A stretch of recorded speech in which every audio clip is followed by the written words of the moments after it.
Pakistan की drone attack ta sok padagi Leikhidrde yaripok yambem mathak lekai dagi BSF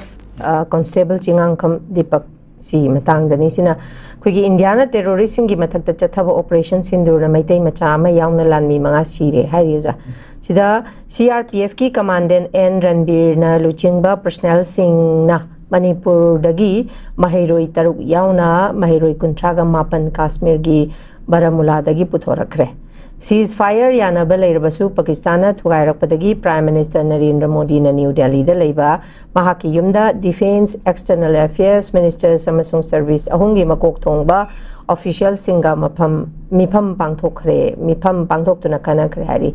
jasida lakchani wafam di even Delhi Meitei coordinating committee na su number ama piri ko hojikse akhoi tongan ba hojik airport ke ama thingjallaga leiri flight haidi pai be yadadana even pai be yaba mafam kharbo price hike yong hojik je tawdana leiri ko masida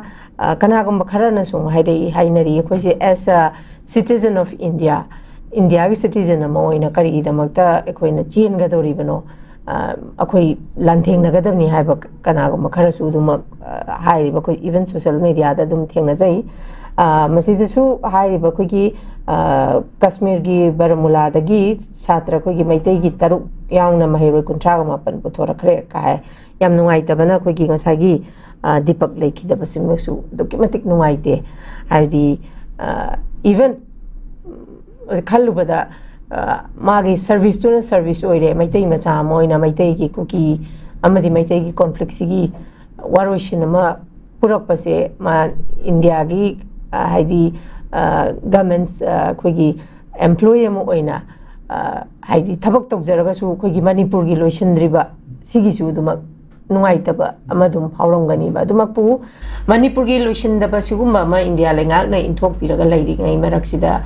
as a khoi India gi citizen amoina mahaki tawpum thokpa lawpam thokpa thodang lawraga thawai phopa thagri bane boja sigi matangda oja pukha thamiba keno siga budi kitang budi keno tawre tui targa su yam nungai taba phawjaba mana Pahalgam terror attack ki da mioi kun taruk legi da yam nungai te adumakpu akhoi mioi chani ga yankhai hena Leikhidrde ni mioi kunthra hena masa phobo magi ritual pangthoke habada hakjang thi khangdribani mioi lising himpu hena tongan ba IDPs da lairi ni mayum da karamba matam da hanjan ga dori bano khangdribani adumakpu kuki singna utliba thong asi terrorism ek ni habase haiman ba thokla roida ba ek amakhak ne ba oza masing maksi hajik hariba India Pakistan gi hojik lairiba sigi boiling point sida Manipur gi situation hojiki crisis sidi neglect tawgi gadra haibagi hena hana su neglect tawde habrate tawi hena amuk hena neglect tawgi gadra haibagi apprehension se miyam dale sigi matang da deuza gi mo se kari kamain thambini chai matang da ne go mention o tawri si yam koi thona haije roi maramdi responsibility se ngasai responsibility je government ama semne land rak si government ama semin tawrei je sai si da magi responsibility si sai da lady ba potuna hena mo detention lu lobuni na sai gi area si da di moina manungi internal contradiction en lobuni na ko mi yam si ba si da ba dun wam to khar ga asona kang isina foreign attack en loba song isina mai manungi ba internal contradiction en loba aduna maram lokanda issue gi mieng ani du khenare aduna bu sile de government ama semaga noi gi government ama popular government na sai gi ba contradiction singa se matang khra gi manage tawjara sunu asona kanda army kari gi awat pa leiba port myam singa se masi hondo august dakar tangai padana India Pakistan lan tong adi tawdiya da port myam lei hadana adai wakhallon du su yaw braina khalle ba idi ji government ama sembagi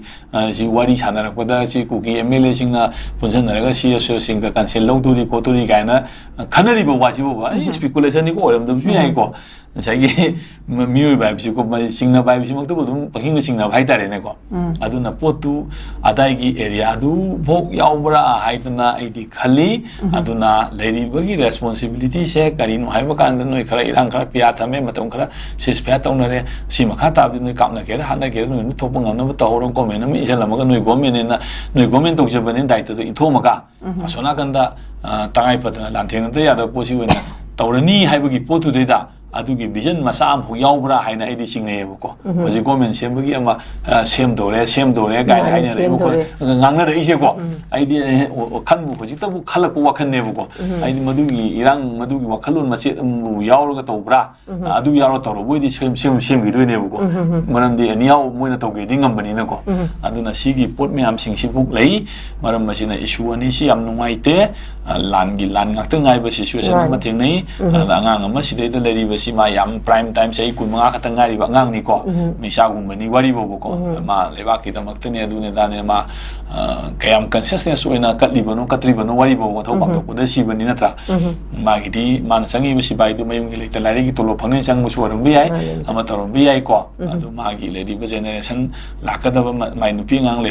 ho da ba su mali mai pali ba family si da di ko manau nu pa nga ma pa ga man le ho hai adu yung ma na kari gumba masa manupi angang thanamba oiradi madugi future consequence mayam ko mayam society ni yeng biga da ba ma thanamba nupi angang oiduri ni ko nupi masa am oiduri ni am tawduri ni mai future na kari no society gi lari ba yam na khallu ba da ko yam no mai ti pung yam emotional oige to ba yaura i ko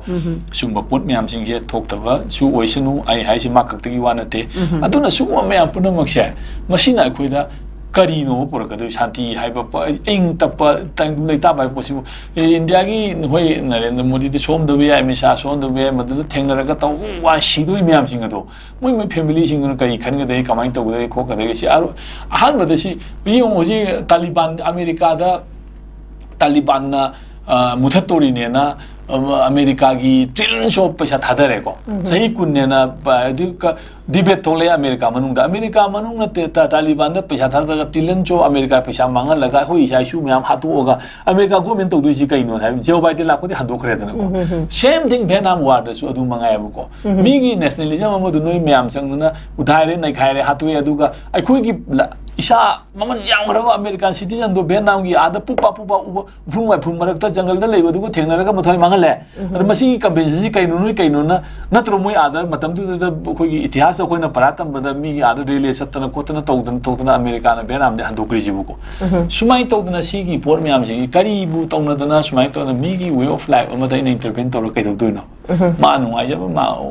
oksa gera san sa gera yu thakera kai do gera du magi establish na protect magi way of life to man nuai jabani madu nang yeng ba hayu nuai ba hayu respect to hayu adum ingna singa nuai na man ngona disturb torok padu khak te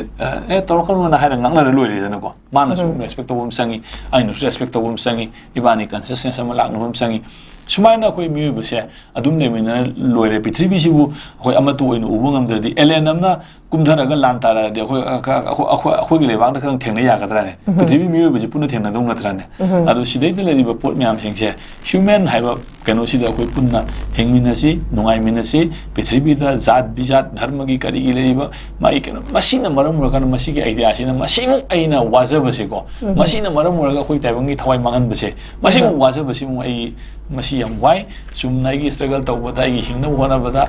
na da na yektana swekna sibudun amani da na ko idea of dominance da sina ba se masi yam na pamjadi ai gi mot poina ko yam nungai na dum lemina si haina ai su haina dum thamjeningi sigi pot sigi sumaina